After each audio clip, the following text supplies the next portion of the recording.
We've been waiting for a long time. Yes, we've been waiting for a long, long time. We've been waiting for a long time. But we ain't gonna wait no more. We're getting ready to rock and roll. The boys are back in town. The boys are back in town. I thought you said if we destroyed the brain, it'd die. It worked in the movie! Well, it ain't working now, Frank. You mean the movie line? Hey, Kyle. Hey, John, what's going on? Well, I'm kind of confused. You're wearing a shirt. I'm kind of confused because you're not. Isn't this the Naked and Afraid episode? No, this is not the Naked and Afraid episode. You said last week that you were going to be naked and waiting. Oh, my God, I did. Yes, you did. I did. So are we not doing the Naked and Afraid now? No. Oh, Christ. Hang on. I did. I said I was going to be naked and waiting. Yeah. I was all excited, man. Got me exposing myself and shit. Jeez. All right. All right. There you go. That's better. I'm sitting there, I'm getting everything ready, and I'm like, well, he's not really going to do the whole show like this. I was waiting for you to get ready. I thought you were just like, I thought you were staying clothed until the final opening moments. And, okay. And then you just stayed with clothes on. Fuck. We could have just done a Naked and Afraid one. Exactly. We're naked and the viewers are afraid. Damn right. Speaking of naked, do you know there's a show, I think it's on, God, I want to say maybe like Hulu or Netflix. I don't remember what channel it's on. Maybe it's Max, but it's called Naked Attraction. You ever heard of that? No.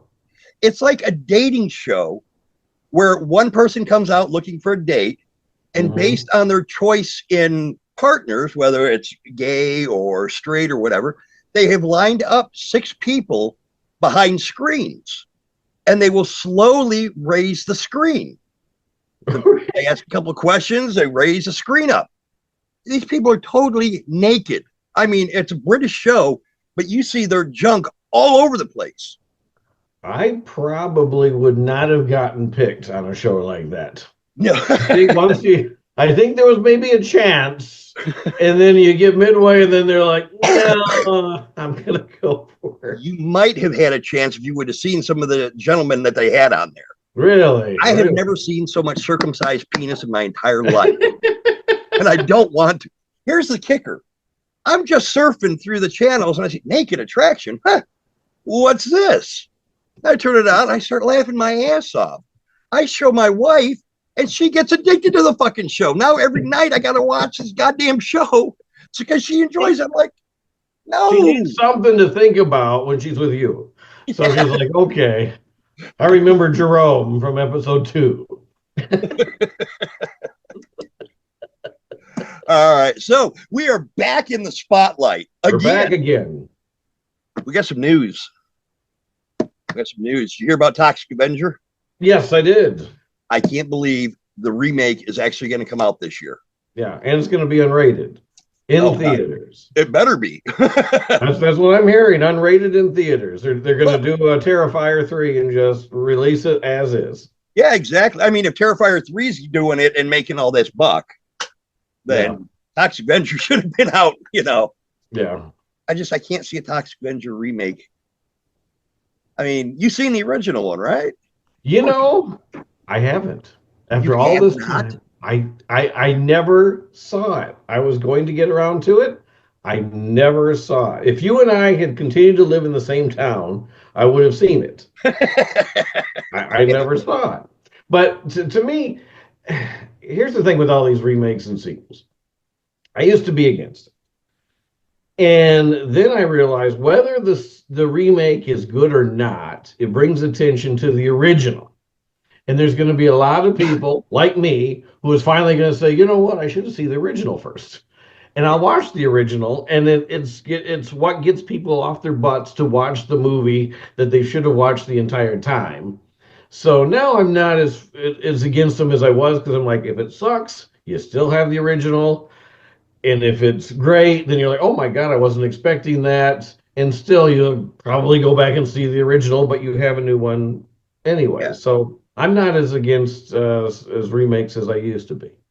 But the thing that gets me is if the remake sucks and you happen to see that first, like The Fog, if you would watch the Fog remake first, who in their right fucking mind is going to go, hey, that was horrible. Let me watch the roots where it came from. Let me watch the original. That's true. That's true. I'm hoping that most people would go to watch rent the original, or see the original first before they get into it. But then again, there's so many movies out, like me and my wife, even a sequel. If she hadn't seen the original, I'm like, okay, whether or not that she has to. Like, all right, well, you probably need to see this film first. You might not have to see all of these, but we need to watch this one and this one. So yeah, with the remake, it's kind of iffy, because if she doesn't have to watch the original, she probably would be like, okay, good. I don't have to watch any other films. I can just jump right in. So yeah, if it's crap, then yeah. And most remakes I'm not akin to, I couldn't get into. So yeah, it does put people, and you're right. If that's the first thing they see, they might not even give the other ones a chance. But at the same time, if they haven't seen it yet, they probably still wouldn't give it a chance, or even know an original exists. So so there's that aspect to it. I think trying to be positive here. I think you and I in our generation might do that, but in today's generation, where it's TikTok and all this other shit, I don't know if the younger generation has that kind of mentality. That's true. I mean, it's because it's amazing. I worked at a cavern, and most of the employees there, all of the tour guides, were 17, 18, 19 years old. When I was talking to them and realized that they were born in this millennium, they weren't even born in a 1900 anything. And I was like, oh my God. They were born after the futuristic sci-fi film 2001. I remember it's like we were building for 2001 forever, and that is a period that never existed in their life, because they've been past that period of time. Yeah, it scares me, some of the things I talked about and they didn't know. And like they had one guy I talked to who was an older one. He wasn't even in his 20s. I think he was 30 something. Didn't know what the Blues Brothers was. Oh my God. Like, how the hell have you gone this long and never heard of the Blues Brothers? Not on cable, didn't pop up here. A song, an SNL sketch. How do you get this far without having heard of the Blues Brothers? It's a sad generation. Yeah, and they have no desire to see the Blues. So that's one of the things where I was hoping maybe with a remake or a sequel, they're like, okay, it might give them an interest to see a film, again. But yeah, you're right. They're probably not, unless it's 10 minutes long. Exactly. They can see it on their phone. It's pushing it. Yeah. Or I think the only other time that they might actually dig into one of these movies is when it's going to be canceled. Like, take, for example, like Porky's or Revenge of the Nerds. Mm-hmm. Oh, God, that was so horrible. We need to cancel that. Then they might go, oh, let's see why it's so bad so we can cancel it too. Yeah. Yeah. I don't. And the whole canceling thing, because I was sitting there and thinking about, like, okay, God forbid I'm using this word. I would never, ever use this word. I'm going to freaking say it. Because anybody who uses it, I just want to punch in their dick. Woke. They're like, okay, these shows are woke and this is woke. And I'm like, if you go back to one of the first sitcoms I ever remember watching, All in the Family. Oh my God. And if you watch it and you're like, oh my God, Archie Bunker did this and Archie Bunker did that. technically it's an extremely woke show because in it you also have Meathead saying, well, you shouldn't say this and you shouldn't say that. You shouldn't act this way and you shouldn't act this way. Good And point. then you have the Jeffersons, and then that should be woke because all of a sudden now we have black people in a TV show.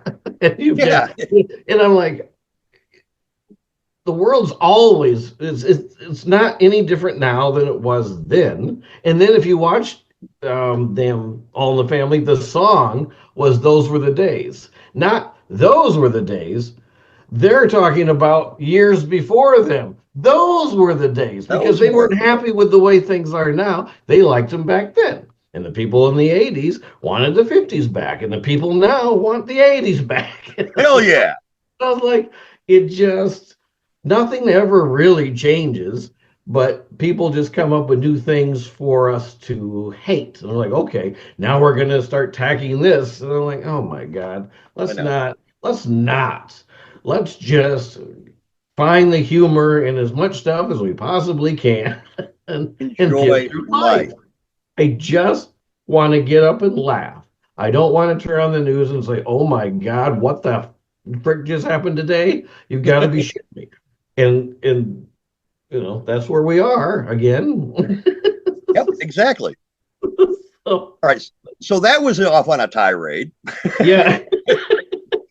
Here's being unscripted, kids. That's the thing, because I've been on my Facebook and Twitter and everything. I try to be as positive as I can, and I don't really talk about politics or anything at all. I just like, here's a game, here's something my cat did, here's something my dogs did, here's some old family photos, anything. For the most part, I do it because of my mom. She used to tune me in on the radio, so she, oh, my son's okay. And I'm on Facebook, and if I skip a day, she calls me. Are you okay? Well, yeah, why? You didn't post anything. I didn't realize I had to every day. So now I just post something just so she knows I'm okay. But yeah, so I just try to be the place that people can go where they don't have to hear things that they might not agree with and upset. Even if I think what they think is crap, I don't want to, upset anybody. I'm like, let's just get through life. Yeah. I just want to laugh. I want to throw in a movie and laugh my ass off. And it's just so hard to do it because the movie's off, news comes up, I'm like, oh Jesus, here we go. Yeah. And yeah, it's we need to get back to just enjoying life. Amen. And having you come back and doing this thing, because I was talking to my wife and I'm like, what we're doing is insane. It's ridiculous. Everyone's, got their own podcast, their own YouTube channel, whatever. Most people don't care. We've gotten probably more views than I thought we would already, to be honest. But at the same time, I have more fun probably doing this little couple-hour bit than, sitting there or driving around town trying to convince people that my vascular doctor is better than the other vascular doctor. I agree. This is a highlight, definitely. It I is. told my wife earlier today, I forgot to tell her that you and I were doing this tonight, and I just sent her a text saying, Kyle and I are doing 7:00. And she just responded, big old heart. And when I picked her up from work, she was like, are you guys still doing it? You still doing it? Yeah. Oh, goody, goody. I like it. She's our biggest supporter. Yes. Thank God for that. Yeah, I know. Yeah. If the wives weren't on board, this would not be happening. But mine's actually in the room right behind me working. She's working on a presentation that she's got to do tomorrow. So yeah, she works her freaking butt off, but it works for me because it gives me a few moments to have some fun. Yeah. Well, behind you looks like Bigfoot.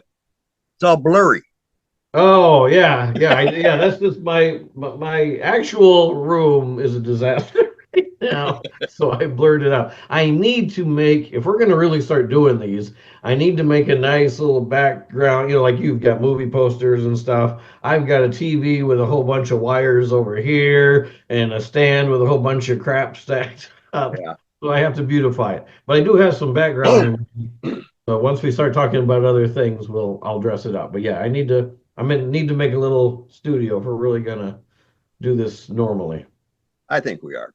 I'm having a blast. Yeah, so it should be good. There's got to be somebody out there that cares what we think.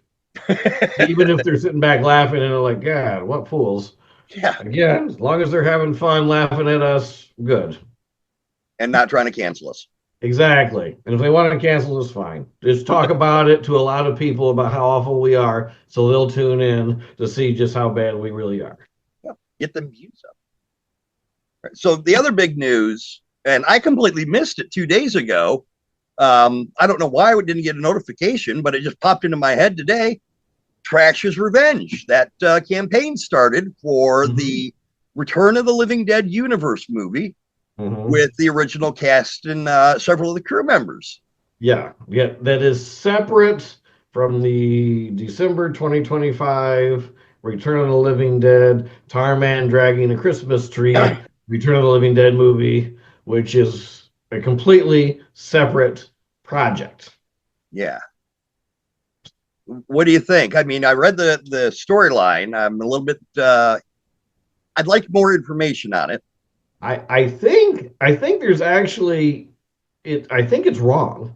I think there's typos because they're saying in the description that Trash, the character, is all these years later, and they want to make a remake of Return of the Living Dead. And I'm like, I don't think they're talking about Trash. I think they're talking about Linnea Quigley wanting to make a remake of Return of the Living Dead. And then Trash is the character that she is going to play. And then, because there's somewhere in there, there's going to be people, women that are going to be dressed like Trash, trying to get the role. So I think even in the description, they're confused, and I might be wrong, but I did put out some feelers to hopefully maybe get Linnea Quigley or Beverly or somebody on board. To try to flesh this out a little bit. Because then they're talking about how even though the film is fictional, it's based on reality, and that for some reason, Trash or Linnea Quigley has 3 real canisters in her basement. So I'm confused. So while the first Return of the Living Dead said that Night of the Living Dead was somewhat real and somewhat fake, this is now saying that that film was somewhat real and somewhat fake. Which that could be an interesting concept if done right. Yeah, and that's the thing. If it's done right, my concern, because again, I'm a Return of the Living Dead fan. I'm actually right now. I just picked this up the other day. Oh, you're blurred out, man. Oh, did I? Oh, no, stay there. Stay there. There you go. Oh, okay. We got the idea. I could tell what it is. Yeah, it's Return of the Living Dead. That's pretty cool. Which the guy I bought it from says it's licensed, and I can't see anywhere on this shirt that it says it's actually licensed. And I don't know if it's licensed from the Return of the Living Dead originals or if it's from the other group. So who knows if I'm wearing a legal shirt or not. But Return of the Living Dead is my favorite horror film. I love the comedy. I love it was still spooky at the same time. So when this thing opened, I had to talk to my wife because I'll do a few of these crowdfunders, and we came up with a number that I could spend, which was much higher than I actually thought she would go. And I'm like, okay, somehow, some way, I'm getting involved in this movie. And I was there when I'm sitting there, and I'm like, oh, supposed to launch a minute ago. Where is it? I'm doing, and that's after I realized it was in England time and all this crap. Yeah. And then when it came up, I'm like, okay, well, if you want to be in the movie, it's going to cost you if you act in it, it's like $1,200 or something, 1,200 pounds, which is more than $1,200. Yeah, but for like $250, you can get a picture in there, and I'm like, okay, at least you're in there. But it's 1 of 50, so that either means it's going to be this huge montage that you're not going to be able to actually see anybody, or it's going to be one of these films where they show it, and everybody is sitting there waiting for this to get through so they can get on with the movie. And they're doing the same thing with the tombstone. It's 50 tombstones. And I'm like, I've seen these movies. I don't remember the names on any of the tombstones, but I know they don't focus on them, and they ain't going to focus on 50. So, so if it was 5 or 10, maybe I'd be more interested. Right. And then you can participate if you want to in the documentary that's going to be on it. But I'm like, well, how, you watch the documentary once, that's probably it. Exactly. I'm going to do it and I'll spend that much money. I want to be in, the movie itself. So I didn't participate yet. I might go on later if they maybe start doing some discounts or maybe add some other things. Because one of the things they talked about was being a zombie on a green screen. And I didn't see that as one of the perks. I didn't notice that either. Yeah, it was not a perk, but that was in the original description that they were talking about when this thing was going to take place. Yeah. And I think the idea was you can be a zombie at home, you put up a green thing, and then they stick you in there. But maybe that's what they meant with the scene with Linnea, and that's what you're going to be, but they didn't describe that. So I don't know if there's more perks coming down the line. There's only 30 some more days of the campaign, and they're only at 5.6% or something at this point. So they got a long way to go. Yeah. That's one of the things I'm always leery about too with crowdfunder things is if they don't make the money they're looking for, they might not make it. You're shit out of luck. Yeah. And some people will give their money back, others don't. And today, a couple hours ago, I saw that they posted that they are now suing the other company that had sued them. They're now suing them back. So this whole thing could end up in a big legal mess. Yeah. And neither of these films could get released this year. Oh, that would stink. So who knows where this is really going? Yeah. And I would love to get on board with it. And if the ideas, if I'm reading it wrong or, I'm the original Return of the Living Dead is not a movie I would normally like. I saw the trailer and it looked awful to me. I don't like, the characters looked, they were, the characters didn't look good. They're, the hair and the whole thing is just like, okay, it's these goth guys that I wouldn't have hang out with. And I wasn't a big fan of zombie movies at the time because, they were slow moving. I'm like, okay, it seems like you could run by these guys.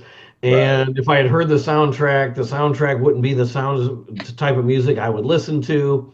But somehow that movie took all these things I don't like normally and put them together in a way that I found was so kick-ass. I'm like, and I love the soundtrack. The soundtrack is because it fits. Those songs fit with that movie so well.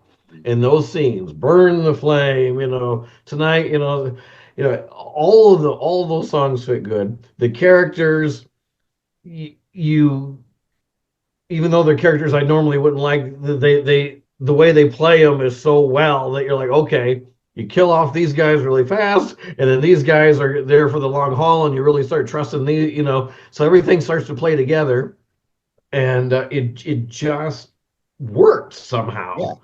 So I'm not gonna just look at the outline and say, well, I'm not gonna like it because that's the whole concept of this.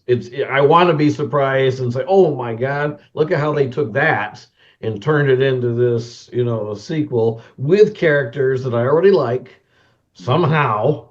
and then there's this whole CGI, for the characters that passed away, bringing them back. And I'm like, it's. I don't know about that. I mean, CGI and AI can do some amazing shit, but I've never actually seen it done very well on a low budget independent movie. Yeah, that's the thing. You don't have Lucasfilm numbers. Right. You've got, us paying money. This whole thing is dependent on you, me, and everybody else watching. So can they get enough to be able to make that work? But if they're zombies, I guess they don't have to look that realistic. I mean, they could, they look close enough, and they're like, okay, well, that works. Yeah. So, and they might even have some of the same molds they had when they, from some of the stuff they did before. Possibly.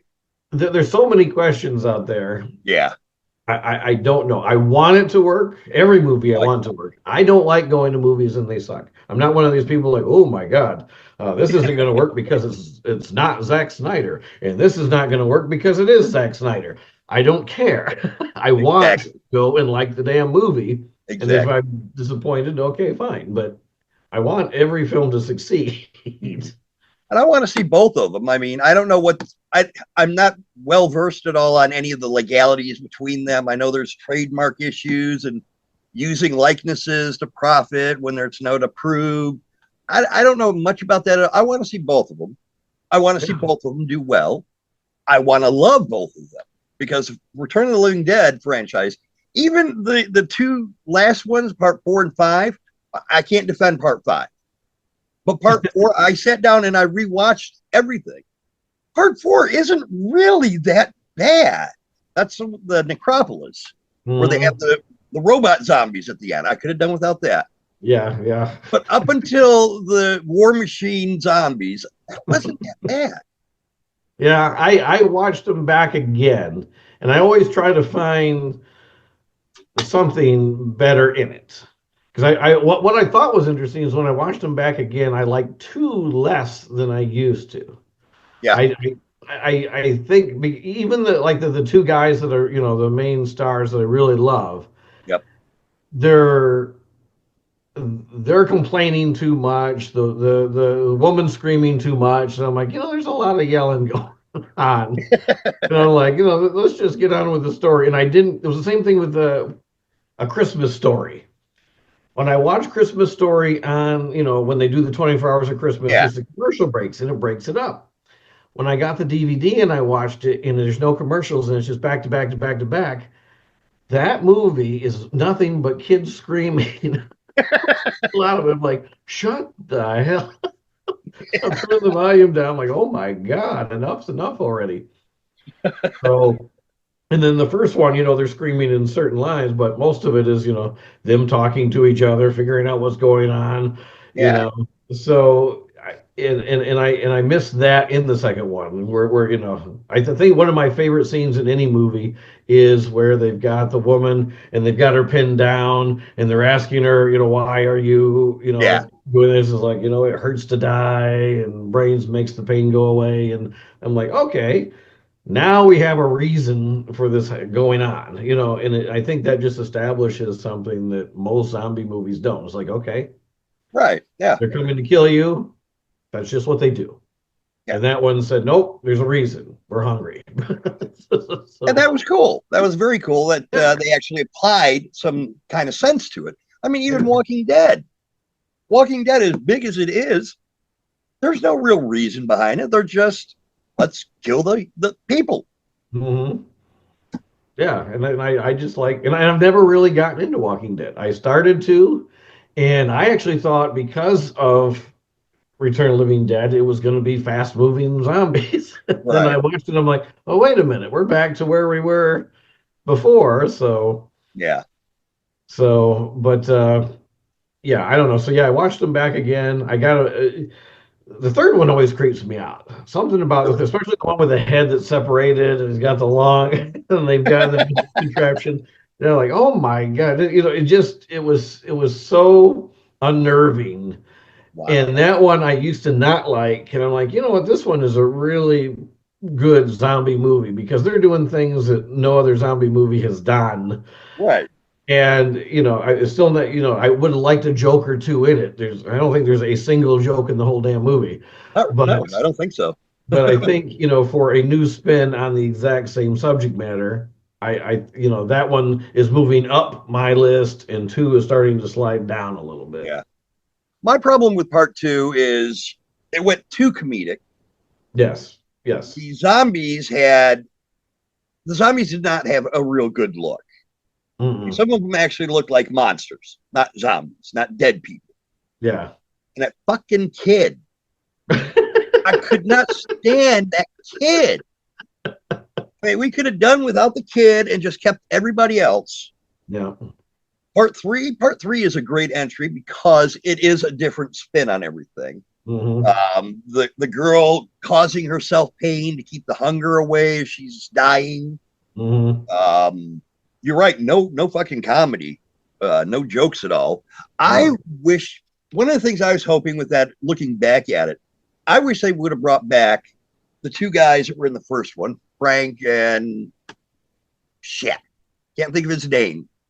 Frank and Javi?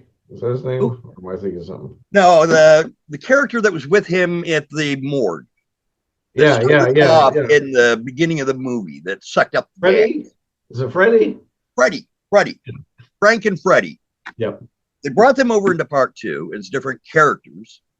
I kind of wanted them to bring them into part 3 as like just maybe a little cameo of them being security guards at that installation. I was like, that would have been a cool little thing to add in. But the movie, part 3, I enjoyed it.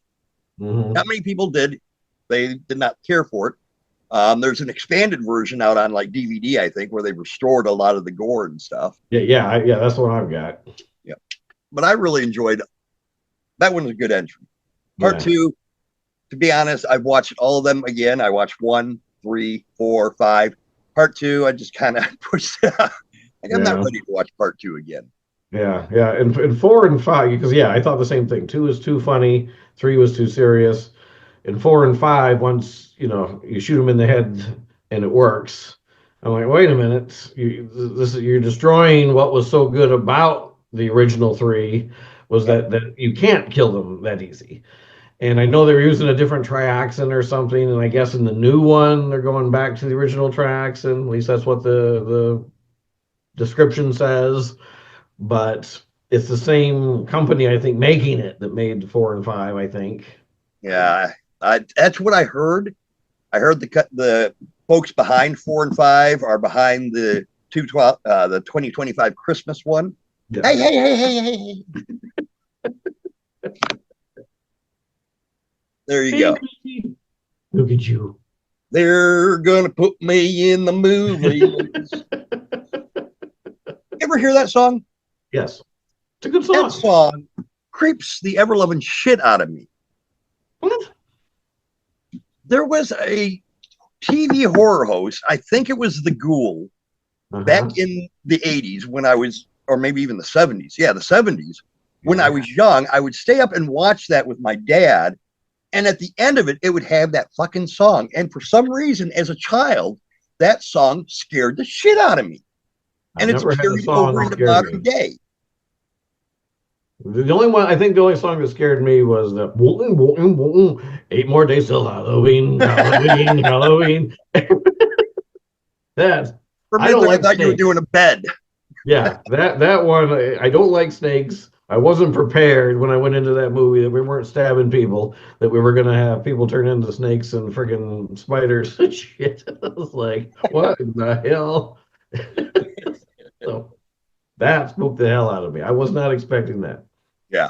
That's the one song when I hear it, I'm like, oh shit. Oh, for me, it's that one and that damn little the Zuni fetish doll from Trilogy of Terror. You ever seen that one? It's an old made-for-TV movie. No, I've seen it. I think I've seen it. I just don't remember. God, that thing scares the piss out of me, and I've got a replica of it in the other room. Of course you do. And we're going to call it quits right there. Okay. For a break because we got like 3.5 minutes left. Okay. So that'll just be an episode. Just that can be an episode right there.